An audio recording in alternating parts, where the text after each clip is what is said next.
Bonjour à tout le monde, je m'appelle Fulvio Argonaut, je suis un avocat italien, mon bureau est à Turin. Bienvenue sur ma chaîne où je réaliserai quelques vidéos dédiées aux francophones qui ont des relations avec notre pays, où ils y vivent ou souhaitent simplement les visiter et veulent en savoir un peu plus sur le droit italien. Souvent, ceux qui ont des relations avec un pays autre que le leur parlent au moins un peu la langue. Mais je suis sûr, lorsqu'il s'agit de résoudre un problème, surtout s'il s'agit d'un problème juridique, ils préfèrent écouter et s'exprimer dans leur propre langue. Mon français est certes loin d'être parfait, mais j'espère quand même être compréhensible. Cette vidéo est dédiée à l'entrée et au séjour en Italie des citoyens non européens. Tout d'abord, rappelons que l'Italie est un pays membre de ce qu'on appelle l'espace Schengen, pour lequel il existe des règles communes à tous les pays qui en font partie. Vous pouvez retrouver des informations plus précises sur l'espace Schengen et les pays européens qui en font partie dans un lien en commentaire. Mais rappelons tout d'abord que le Royaume-Uni ne fait plus partie de l'Union européenne ni de l'espace Schengen. L'entrée en Italie, ainsi que dans les autres pays de l'espace Schengen, est subordonnée à la délivrance d'un visa pour les autorités diplomatiques de quel pays, sur demande motivée du citoyen étranger.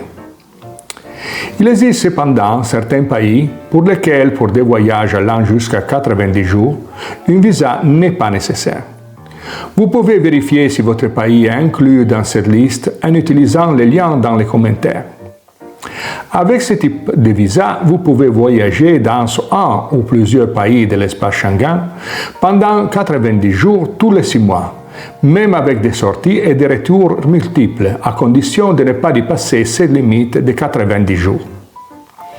Lorsque vous demandez un visa, le consulat italien de votre pays exigera que votre passeport soit valable au moins 6 mois après votre départ, que vous ayez un billet d'avion retour, que vous ayez une réservation d'hôtel ou une lettre d'invitation de la personne qui pourrait vous accueillir, que vous disposez d'une assurance maladie valable pour tout l'espace Schengen pour la durée du séjour avec une couverture minimale de 30 000 €, que vous pouvez démontrer que vous disposez de suffisamment d'argent pour vivre pendant la durée du séjour pour lequel vous demandez le visa.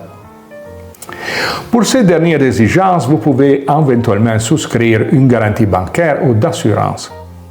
De nombreuses entreprises sur Internet proposent ces services. Ces documents sont indispensables, aussi bien pour demander un visa d'entrée que pour se présenter à la frontière.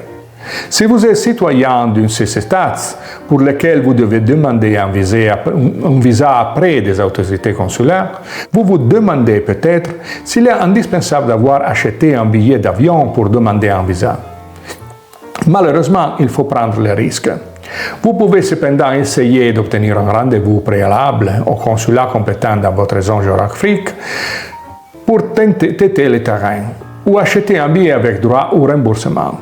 N'oubliez pas que l'entrée dans un pays étranger n'est pas un droit absolu, mais une possibilité que ce pays s'accorde sur la base de son droit interne ou d'accords internationaux. C'est pourquoi ces autorités consulaires et frontalières ont une certaine discrétion pour admettre au moins un étranger sur le territoire national. Maintenant, faites bien attention à cette règle. Si vous avez déclaré que vous comptez rester en Italie pas plus de 90 jours, que vous ayez obtenu un visa ou qu'il ne soit pas obligatoire pour votre pays, cette limite doit être absolument respectée. Il n'y a aucun moyen de prolonger, hormis quelques cas particuliers que j'aborderai dans d'autres vidéos. Si vous dépassez cette limite, ne serait que d'un seul jour, vous serez considéré comme un clandestin ou irrégulier.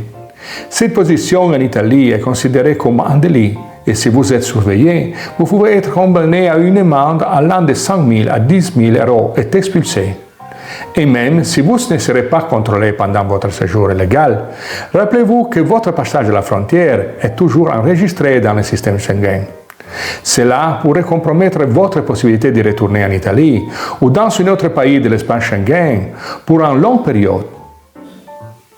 Si vous avez l'intention de séjourner en Italie pour une période supérieure à 90 jours, vous devez quitter le pays et demander au consulat un autre type de visa conforme à vos besoins. Pour cette vidéo, c'est tout. Si vous aimez bien les vidéos, laissez un j'aime et abonnez-vous à la chaîne.